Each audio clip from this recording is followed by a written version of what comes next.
Hey guys, John here. I've got a unboxing initial thoughts review coming to you. Quick overview. We're doing some night vision equipment, all lower end cheap stuff. I'm excited because it's all new technology. Night vision has been around for a long time.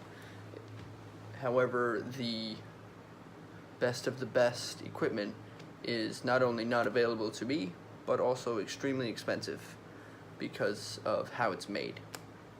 I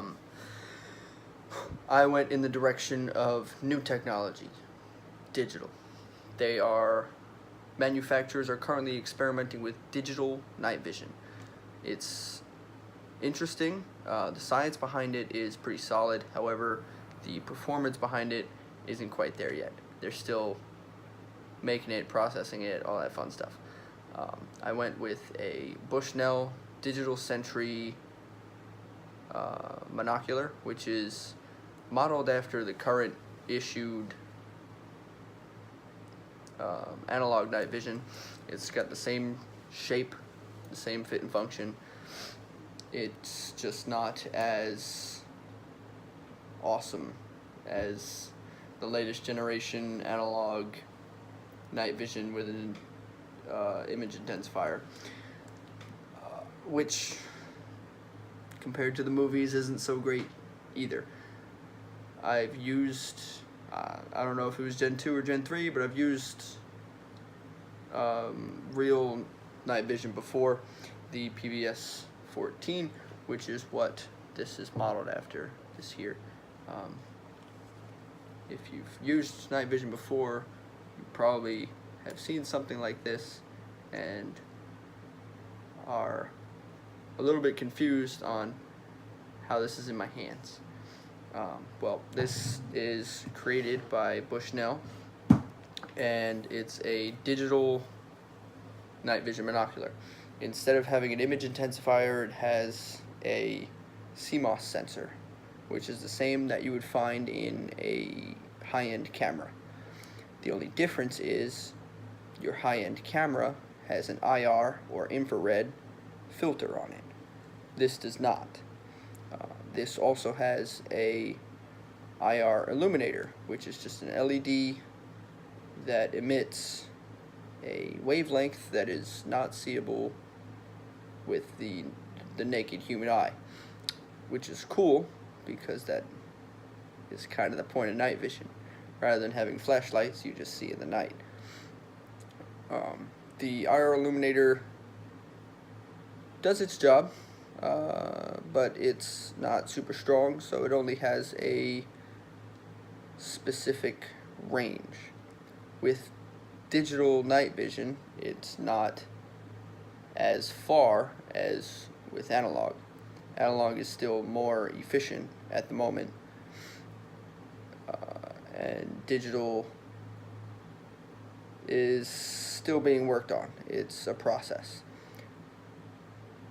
I went with digital because I got my monocular for under $200, which is amazing. With the PVS 14 being new at around $3,500 to $4,000 for the latest generation, that wasn't an option for me. Not only was it an option for me financially, but they're also illegal to export without an export license, which isn't easy to get. So, digital it is. It's considered less efficient than the first generation, which is a bit of a hit. It's a little rough. They're currently at Gen 3 with upgrades and all this other stuff. Those are some pretty good night vision equipment. But that's enough of me talking about the night vision. Let's flip this camera around and show you what I got, because I think it's pretty interesting. So here we have, don't mind the Lawson's chicken nuggets, or do, they're amazing. Anywho, here we have the box that 1, 2, and 3 came in. This is the bag that came with the night vision and the J-arm. to hook it to the mount that I don't have yet for the helmet. We'll get to that in a minute. The box, Digital Century 2x color night vision. It is a color night vision device only because during normal light conditions, through the LCD screen on the viewing end, you can see color. At night, under infrared conditions, it's black and white, which is good because it's easier to, in my opinion, it's easier to use than green. I'll let you guys decide whether that's good or not. Anyways, it has a fixed 2x magnification, which is cool and a little bit of a hindrance at the same time. Under night vision, I'm used to a 1x magnification so that I don't have to adjust the focus so much between writing on a piece of paper and looking out to find whatever it is I'm looking for. The fixed 2x magnification would make it very hard to walk through the woods at night. You'll be tripping on things because you can't see them. You're focused out much further. So that'll be interesting. And this is just an initial reviews kind of thing. The initial opinions, thoughts. I will do a more in-depth review of everything you see on the table, not the chicken nuggets, later, after I get, a couple weeks to play with these things. I do have one more thing coming, and that is the mount to attach all of this stuff to the helmet. I don't have that yet. I'm working on it. Anywho, back to the box. I get sidetracked easily, especially with stories. Anywho, it's got the breakdown picture, all that. The only important information that I haven't told you or will tell you is that it's got a 2x28 millimeter lens on the front. So whatever the mathematical equation is to get your field of view, it's pretty small. It's also got features, contents, and applications. Paintball tactical scenarios, airsoft tactical scenarios. Kind of tells you it's not the most serious of equipment. It's usable. It's definitely usable in some serious applications, but it's also not real night vision. You can use it to see at night, but it's not real night vision.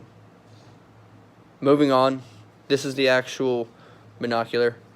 It's pretty much just a tube with a fancy magnifying lens. You can't really see it too well, but in there is the CMOS sensor. This little dot by my thumb over here is your IR illuminator, which is just the LED. This front plate here is where you put your batteries. It does take 2 AA batteries, as you can see here by the tubes. This is your adjuster knob. It turns it on and adjusts the intensity of that illuminator, which is, it's just a flashlight. It's a fancy name for flashlight. This eyepiece was included. It does not come on it. It was a little rough to get on there, but regardless. It does have a diopter adjustment on the back. I haven't entirely figured out what that does. It's kind of like a focus, but it doesn't adjust your focus. I believe it has something to do with your personal setup with your eye, but I'm not entirely sure. It does say in the instruction manual, which I did read the instruction manual because that is who I am, that the diopter will have to be adjusted to each user. So that sounds like something, the mechanics of your eyeball, when your image will be sharp. And then on the front here, if I can flip this without dropping it, this is your focus. The manual says it can focus as close as 1/4 of a meter, so less than a foot, out to infinity, which it does go pretty darn far. I did take this out earlier and got some pretty good views out to maybe 250, 300 yards. I was reading the side of a shipping container, and you could clearly read the numbers on the side. It wasn't dark. It wasn't even fully nighttime yet. It was pretty dark, but there was, a couple street lights down the road, whatever, and the sky was still like a really dark purple. It wasn't black yet. So that was cool. This is the big piece. I let it out early. Whatever. It does come with the J-arm, which attaches to it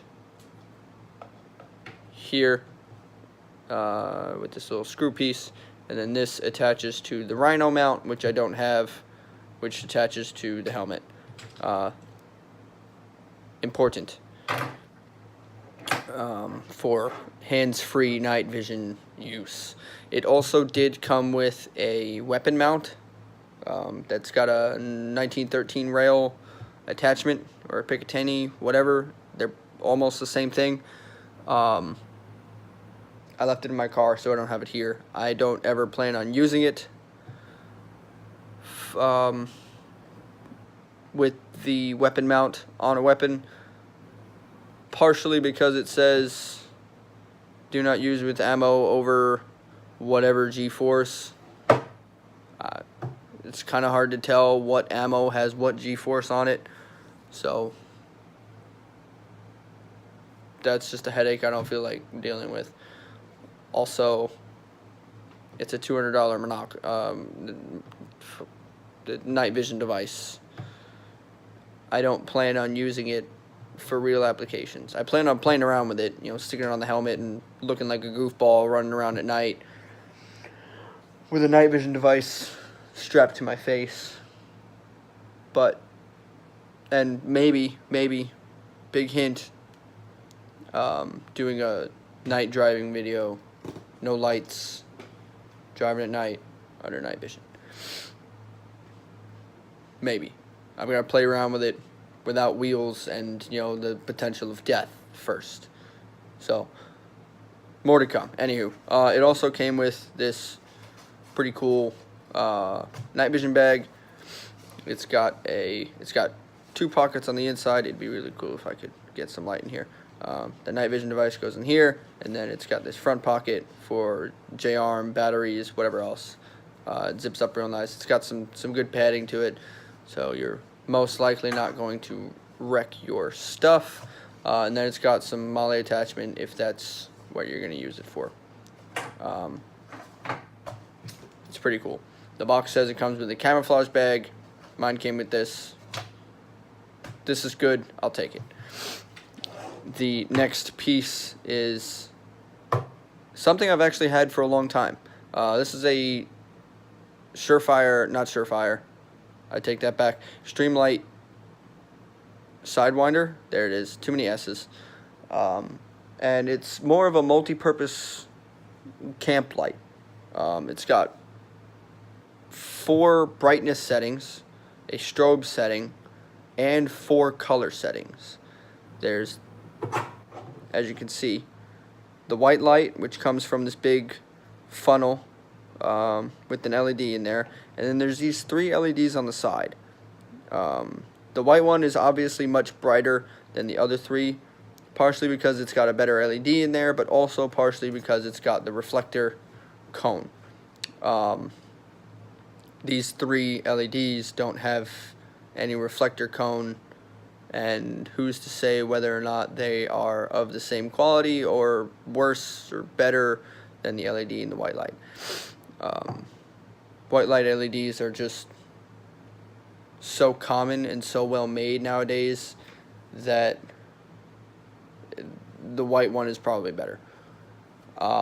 Anywho, it's got white, red, blue, and infrared. The only reason this is in this video is because it has an infrared option. The infrared flashlight on this, I've already tested it through here.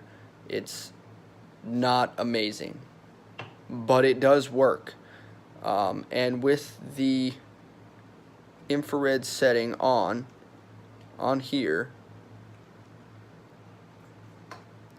you can't tell, but I'm shining infrared right into the lens, and you are completely unaffected. But when I shine the infrared light on the wall while looking through the night vision device, you can see it as if I was, shining a flashlight against the wall. You can see it. It's there. So that's cool. It's potentially helpful. I consider it a piece of night vision equipment, and I'm going to treat it as such. Anywho, moving forward, I say anywho a lot. That's something I gotta break. This is the bump helmet. It's got Velcro on the back for patches, name tags, ballast, weight, whatever you need to use that for. And then both sides are the same, but it's got a rail for strobes or flashlights, whatever. I'm not entirely sure what this is for yet. I'm not entirely sure what a lot of things are for, but as I learn things, I'll tell you guys. It's also got a patch panel. Pretty darn cool, if you ask me. And then it's got the MVG mount for the Rhino mount, as well as these two bungee bands. Again, not sure what they're for. As I figure these things out, I will tell you guys. This helmet, it's fairly inexpensive. I spent like 40 bucks on it. It's pretty much just a skateboard helmet, like a bike helmet. It's got the high density foam, so you hurt your head, and then like the plastic, polymer, hard stuff outside. Whatever. It's tactical. It was cheap. You can tell it's cheap. The rails are plastic. It's creaky, and it looks like a bicycle helmet that you give to your nephew. But it's got an MVG mount. It fits my head. It goes on my head. It's going to hold my MVG. Cool, right? Anyways, I hope you're as excited as I am, because I am pretty excited about this. Night vision is one of those things that I've always been interested in, but not able to actually put any effort into physically researching it. You can do your research online all you want, but until you get something in your hands, it's totally different. Which is kind of what sparked my interest in firearms a couple years ago. I was like, oh yeah, I'm old enough to get a gun now, so let's go get a gun. And then started researching this, that, the other thing, and then get your hands on things, and you start to understand in a different way. Same with night vision. So I'm excited to start a new journey into a new expensive hobby. We're going to start on the cheap end. If we go down into the deep end, I doubt it. I doubt we're ever going to get that far. But if one day we do, you heard it here. I'm excited. I hope you're excited. I hope digital night vision makes a huge explosion soon, because I can see the potential in it.